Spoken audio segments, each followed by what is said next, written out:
வணக்கம். பொன்னேரி அருள்மிகு முத்துமாரி அம்மன் கோவிலில் 35ஆம் ஆண்டு தீமிதி திருவிழா. கொட்டும் மழையை பொருட்படுத்தாமல் பக்தர்கள் அக்னிகுண்டம் இறங்கி வேண்டுதலை நிறைவேற்றினர். திருவள்ளூர் மாவட்டம் பொன்னேரியில் மிகவும் பழமை வாய்ந்த அருள்மிகு ஸ்ரீ முத்துமாரி அம்மன் கோவில் அமைந்துள்ளது.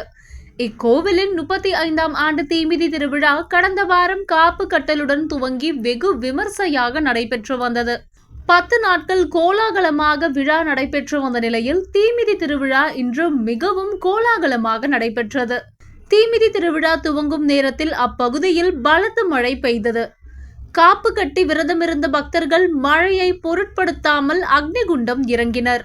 இதையடுத்து காப்பு கட்டி விரதமிருந்த 200க்கும் மேற்பட்ட குமார மக்கள் பயபக்தியுடன் அக்னிகுண்டத்தில் இறங்கி தங்களது வேண்டுதலை நிறைவேற்றினர். விழாவின் நிறைவாக அம்மன் வீதியுலா நடைபெற்றது. இவ்விழாவில் சுற்றுவட்டார பகுதிகளிலிருந்து ஏராளமான பக்தர்கள் வந்திருந்து சாமி தரிசனம் செய்தனர்.